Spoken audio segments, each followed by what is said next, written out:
কথা বলেন। উলামায়ে দেওবন্দ দ্বীনের পাহারাদারি করেছে। মির্জা গোলাম কাদিয়ানী আসছে, মাথায় পাগড়ি বেঁধে, মুখে লম্বা দাড়ি রেখে, চেহারা খুব সুন্দর, গায়ে লম্বা জামা পরা। উলামায়ে কেরাম বলছেন চোর আর ডাকাত। ও আমার ভাইরা, কোন একজন ব্যক্তি আসছে টাই পরা, স্যুট পরা, দাড়ি খোসা খোসা, তিনি এসে সাহাবায়ে কেরামের নবীদের সম্পর্কে সমালোচনা করেছেন। উলামায়ে দেওবন্দ বলছেন চোর। আজকের দিনে মাওলানা সাহেব ইসলামী শরীয়তের বিরুদ্ধে কথা বলেছেন। উলামায়ে দেওবন্দ বলছেন চোর আর ডাকাত। 1971 আমরা মুক্তিযুদ্ধ করে দেশটাকে স্বাধীন করেছি। দেশ যখন স্বাধীন হয়েছে, পাকিস্তান হানাদার বাহিনী যখন আত্মসমর্পণ করেছেন, যখন আমাদের দেশের স্বাধীনতার দলিলপত্রে লিখিত হয়ে গেছে, বিদেশ থেকে যখন বিভিন্ন দেশ আমাদেরকে সমর্থন দেওয়া শুরু করেছেন, তখন রেডিও টিভিতে ঘোষণা করা হচ্ছে যারা যেখানে মুক্তিযুদ্ধ করেছ, যার কাছে ছোট বড় যত অস্ত্র আছে সব তাড়াতাড়ি জমা দাও। মুরব্বীরা শোনেন না? যখন অস্ত্র জমা দেওয়ার কথা বলেছেন, তখন সমস্ত মুক্তিযোদ্ধারা ফুটপাত যা আছে সব কইরা অস্ত্র সব জমা দিয়ে ফেলেছে। এবার মুক্তিযুদ্ধ আছে না শেষ? মুক্তিযুদ্ধ শেষ, অস্ত্র সব জমা যখন হয়ে গেছে, এবার বাংলাদেশটা স্বাধীন। স্বাধীন স্বাধীন দেশে যদি বাহির থেকে অবৈধভাবে জিনিসপত্র যদি ভিতরে খালি ঢুকতে থাকে, দেশের জন্য খুব লাভ তো। হ্যাঁ, দেশের জন্য লাভ না ক্ষতি? আস্তে কথা কর। জি জি। এবার যদি বাংলাদেশের বর্ডার দিয়া আমাদের দেশের জিনিসপত্র যদি অবাধে যাইতে থাকে, জি, দেশের মধ্যে যদি একজন আরেকজন দৈরা যদি মারের ধরে, দেশের একজনের সম্পদ আরেকজন যদি চুরি করে, তাহলে দেশের সম্পদ যাতে একজনের আরেকজনে চুরি করতে না পারে, দেশের একজন আরেকজনের জানমালের যেন ক্ষতি করতে না পারে, দেশের জিনিসপত্র যেন বর্ডার দিয়ে ফাঁস হইতে না পারে, আবার অবৈধভাবে কোনো জিনিস যাতে দেশের মধ্যে প্রবেশ করতে না পারে, দেশের মধ্যে যাতে কেউ আক্রমণ করে স্বাধীনতাকে নস্যাৎ করতে না পারে, এই জন্য দেশের পাহারাদারের দরকার। গণপ্রজাতন্ত্রী বাংলাদেশ সরকার নিয়োগ দিয়েছেন সেনাবাহিনী, নৌবাহিনী, বিমান বাহিনী, বর্ডার গার্ড, পুলিশ, র্যাব, ঠিক না ঠিক? তারা হইল দেশের পাহারাদার। দেশের আর আসতে তারা হইল দেশের পাহারাদার। আমি ওই দিন সচিবালয়ের মিটিং এর মধ্যে বলছিলাম, আপনারা হলেন দেশের পাহারাদার, আমরা হইলাম দ্বীন ইসলামের পাহারাদার। সুতরাং ইসলামের পাহারা আমরা দেব, আপনারা দেশের পাহারা দেন। আপনাদের দেশের পাহারায় আমরা দখল দেব না, আমাদের ইসলামের পাহারায় আপনারা দখল দেবেন না। ঠিক নেবে ঠিক? সুতরাং দেশটুকুন পাহারা দেওয়ার জন্য র্যাব, পুলিশ, মিডিয়া, আর্মি, নৌবাহিনী, বিমান বাহিনী, সেইগুলির দ্বারা যেমন দেশের পাহারাদারি হচ্ছে, ঠিক তেমনি করে আল্লাহর নবী মুহাম্মদুর রাসূলুল্লাহ সাল্লাল্লাহু আলাইহি ওয়াসাল্লাম যে দ্বীন আমাদের কাছে রেখে গেছে, কিয়ামত পর্যন্ত দ্বীন থাকবে। এই দ্বীনের পাহারাদার হিসাবে বর্তমান 2021 সালের, বর্তমান 2024 সালের এই সময়ে দাঁড়ায় বলতে চাই, দ্বীনের পাহারাদার বর্তমানে আসমানের নিচে জমিনের উপরে উলামায়ে দেওবন্দকে আল্লাহ পাক দান করেছেন।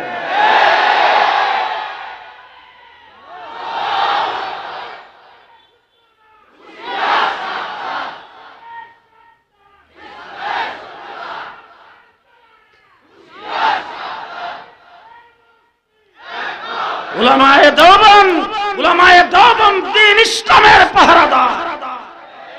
আস্তে কয়েন, আস্তে আস্তে। আমরা দ্বীন ইসলামের পাহারাদার। এবার জিজ্ঞেস করতে চাই, পাহারাদারি যিনি করে তিনি কি সুর দেখবেন, দেখার সময় এরকম দেখবেন নাকি টাই পরা না সুট পরা? জি, মাথায় পাগড়ি আছে কিনা, না টুপি আছে কিনা?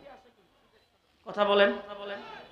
কোনখানে যদি সুট ঢুকে আর যিনি পাহারাদারি করবে তিনি তার গায়ে প্যান্ট সুট পরা না টাই পরা সেটা দেখার বিষয় তার না। তার গায়ের মধ্যে মাথায় লম্বা পাগড়ি, গায়ে লম্বা জামা, মুখে লম্বা দাড়ি, চেহারা খুব সুন্দর, এটা দেখার বিষয় না।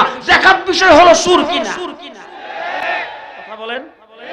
উলামায়ে দেওবন্দ দ্বীনের পাহারাদারি করেছে। মির্জা গোলাম কাদিয়ানী আসছে, মাথায় পাগড়ি বেঁধে, মুখে লম্বা দাড়ি রেখে, চেহারা খুব সুন্দর, গায়ে লম্বা জামা পরা। উলামায়ে কেরাম বলছেন চোর আর ডাকাত। ও আমার ভাইরা, কোন একজন ব্যক্তি আসছে টাই পরা, স্যুট পরা, দাড়ি খোসা খোসা, তিনি এসে সাহাবায়ে কেরামের নবীদের সম্পর্কে সমালোচনা করেছেন। উলামায়ে দেওবন্দ বলছেন চোর। আজকের দিনে মাওলানা সাহেব ইসলামী শরীয়তের বিরুদ্ধে কথা বলেছেন। উলামায়ে দেওবন্দ বলছেন চোর আর ডাকাত। কিনা বলেন? আমরা দ্বীন ইসলামের আমরা দ্বীন ইসলামের পাহারাদার। দেশ পূর্ব পাকিস্তান হয়েছে, পশ্চিম পাকিস্তান হয়েছে। পাকিস্তান আমলে আইয়ুব খান ফ্যামিলি প্ল্যানিং আইন যখন জারি করেছে, উলামায়ে দেওবন্দ পাহারাদারি করেছেন। আল্লামা শামসুল হক ফরিদপুরি রহমাতুল্লাহ আলাইহির নেতৃত্বে বাংলাদেশ যখন স্বাধীন হলো, রাজনৈতিকভাবে রাষ্ট্রীয়ভাবে ইসলামের যখন 12টা বাজাইতে শুরু করেছে, উলামায়ে দেওবন্দ পাহারাদারি করেছে। হযরত হাফিজ হুজুর রহমাতুল্লাহ আলাইহির নেতৃত্বে যখন শিখা চিরন্তন জেলে এদেশের মানুষকে যখন মুশরিক বানাইবার পাইতারা শুরু হয়েছে, উলামায়ে দেওবন্দ পাহারাদারি করেছেন। শাইখুল হাদিস আল্লামা আজিজুল হকের নেতৃত্বে তসলিমা নাসরিন যখন বর্ডার উড়াইয়ে দেওয়ার কথা বলেছেন, কোরআন পরিবর্তনের কথা বলেছেন, উলামায়ে দেওবন্দ বাইতুল মুকাররমের খতিব উবাইদুল হকের নেতৃত্বে তার পাহারাদারি করেছে। হাইকোর্ট থেকে 2 জন বিচারপতি ফতোয়ার বিরুদ্ধে যখন রায় দিয়েছে, উলামায়ে দেওবন্দ মুফতি ফজলুল হক আমিনীর নেতৃত্বে পাহারাদারি করেছে। শাহবাগের নাস্তিক আর মুরতাদরা একত্রিত হয়ে যুদ্ধ অপরাধীদের বিচারের দাবিতে আল্লাহ এবং আল্লাহর রাসূলকে নিয়ে যখন কটূক্তি করেছেন, আল্লামা আহমদ শফীর নেতৃত্বে শাপলা চত্বরকে রক্তে ভাসায় আমরা তার পাহারাদারি করেছি। 2021 সালে যখন বাবার মূর্তি লাগায়া বাংলাদেশকে মুক্তির রাজত্বে পরিণত করতে চেয়েছে, জুলাই বাবুনগরীর নেতৃত্বে আমরাই তার পাহারাদারি করেছি। আমরা দ্বীন ইসলামের দ্বীন ইসলামের পাহারাদার। নবীদের সম্পর্কে সমালোচনা করেছে, কোরআন শিক্ষা কোরআন পড়া সম্পর্কে সমালোচনা করেছে, ইসলামী শরীয়তের বিরুদ্ধে যখন কথা বলেছে, কার ফুট কার নাতি কত বড় লম্বা দাড়ি আর তিনি কোন গণনার সেটা আমাদের দেখার বিষয় না। মাওলানা সাদের বিরুদ্ধে পাহারাদারি আমরাই করছি। ঠিক কিনা বলেন? ঠিক কিনা বলেন? শাপলা চত্বরে রাতের অন্ধকারে, শেষ রাত্রে শাপলা চত্বরে হায়নার মতো জিকিররত তাসবিহরত সাজদারত মানুষগুলির উপরে, আল্লাহর ওলিদের উপরে আওয়ামী দুঃশাসন যেভাবে ঝাঁপিয়ে পড়েছিল, ঠিক তেমনি করে গত 3 দিন আগে টঙ্গীর মাঠে সাদিরাও ঝাঁপিয়ে পড়েছে। আওয়ামী লীগের দূষণ, যেই রাস্তায় আওয়ামী লীগ গেছে তারাও সেই রাস্তায় যাইতে হবে। পরিষ্কার ভাষায় বলতে চাই, বাংলাদেশে সন্ত্রাসের দায়ে যদি ছাত্রলীগ নিষিদ্ধ হয়, সাদিয়ানিও নিষিদ্ধ হবে, সাদিয়ানিও নিষিদ্ধ হবে। কে কে রাজি আছেন হাত তুলে দেখান।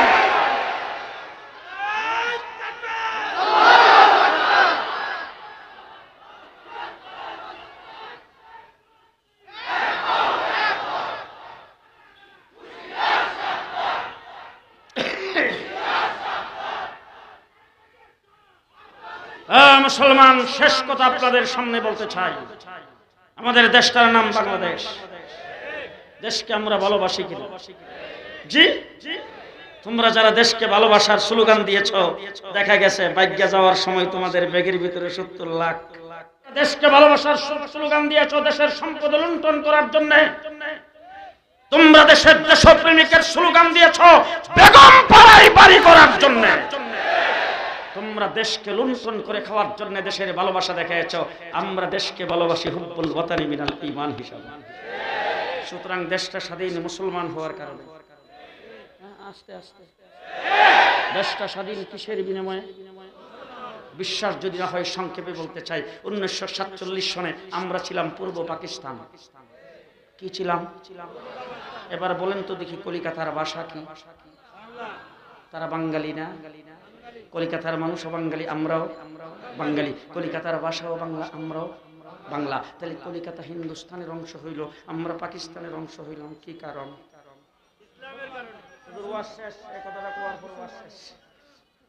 আমরা পাকিস্তানের অংশ হলাম কেন?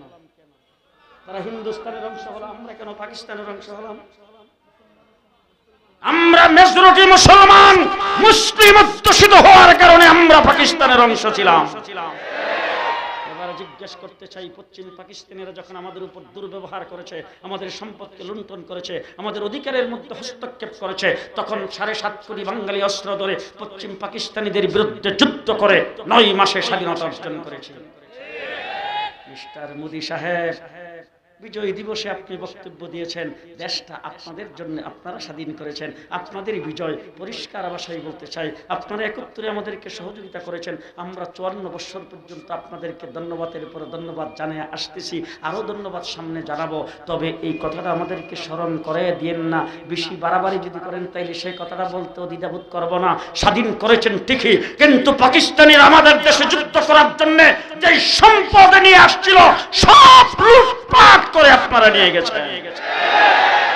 দেশের সম্পদ আপনারা লুটপাট করেছেন, আর 54 বছর পর্যন্ত আমাদেরকে পানি দিয়ে মারছেন। ঠিক না ঠিক?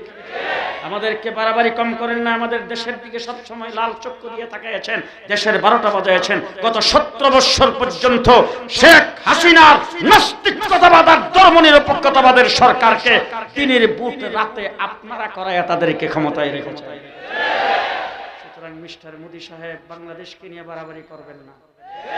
করার আগে একটু আফগানিস্তানের দিকে তাকাইবেন। আমেরিকার মতো বিশাল পরাশক্তিকে লাঠি ডান্ডা দিয়ে আফগানিস্তান যেইভাবে বিদায় করে দিয়েছে, বাংলাদেশের দিকে চোখ রাঙ্গাইয়া তাকাইতে সাবধান। আগে দুটি সামলাবেন, তারপরে চোখ রাঙ্গাইয়া তাকাবেন। সোজা দুটি খুলে প্যাম্পাস পরে ছেড়ে দেওয়া হবে।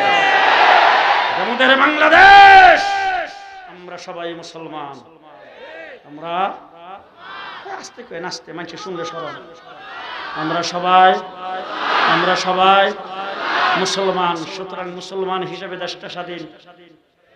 71 সনে যুদ্ধ করেছি কয় মাস?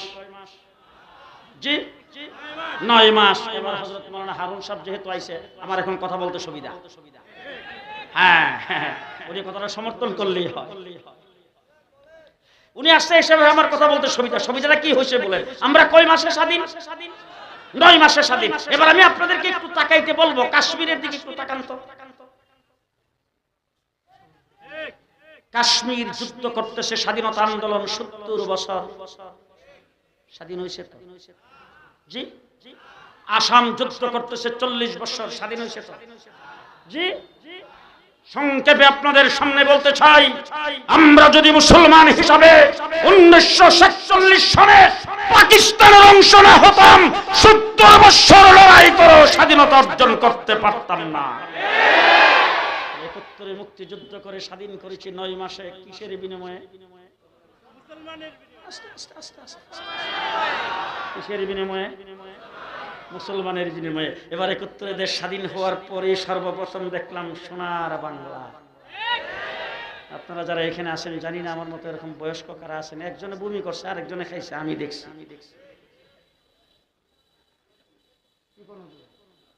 রাস্তার কিনারের কুসুর দুগা একটাও রাখেন। কিছুদিন পরে আরেকজন আসলা এসে বলল সবুজ বাংলা। এরশাদ চাচা এসে বলেন নতুন বাংলা। লেডি প্রধানমন্ত্রী প্রথম ক্ষমতা এসে বললেন আধুনিক বাংলাদেশ। কিছুদিন পরে বললেন মডার্ন বাংলাদেশ। তারপরে বললেন ডিজিটাল বাংলাদেশ। পদ্মা সেতু উদ্বোধনের সময় বলেছেন স্মার্ট বাংলাদেশ। সব বাংলা দেখা শেষ, আমরা কোনো কাজে পিছিয়ে নেই। কোঠার এবং বৈষম্য বিরোধী আন্দোলন করেছেন স্কুল কলেজের ছাত্ররা। আমার জন্য কিন্তু কোঠার প্রয়োজন নাই। মাওলানা হারুন সাহেবের জন্য আছে, আপনাদের জন্য আছে। আপনারা কোনদিন চাকরির জন্য দরখাস্ত করছেন? আমার জন্য কোঠার কোনো প্রয়োজন নাই। স্কুল কলেজের ছাত্ররা যখন কোঠার জন্য আন্দোলনে নামছে, বৈষম্য বিরোধী আন্দোলন যখন শুরু করেছেন, তাদের বুকের উপর যখন গুলি চালানো শুরু করে দিয়েছে, আমার কওমি মাদ্রাসার ছাত্র একজন বসে থাকে নাই, রাস্তায় নেমে 84 জন জীবন দিয়েছে।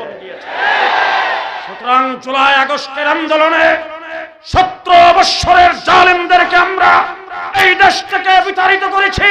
বর্তমান অন্তর্বর্তীকালীন সরকার ক্ষমতায় আছে, সামনে নির্বাচিত সরকার বাংলাদেশে আসবে। সকল বাংলা দেখা শেষ, ডিজিটাল বাংলাদেশ দেখেছি, স্মার্ট বাংলাদেশ দেখেছি। আপনাদের কাছে জানতে চাই, আগামী দিনে বাংলা হবে ইসলাম বাংলাদেশ। ইসলাম বাংলাদেশ কে কে রাজি আছেন বলতে পারবেন? নাসরুম মিনাল্লাহ, ফাতহুন করিব, ওয়াবাশশিরিল মুমিনিন। আসসালামু আলাইকুম ওয়া রাহমাতুল্লাহি ওয়া বারাকাতুহু।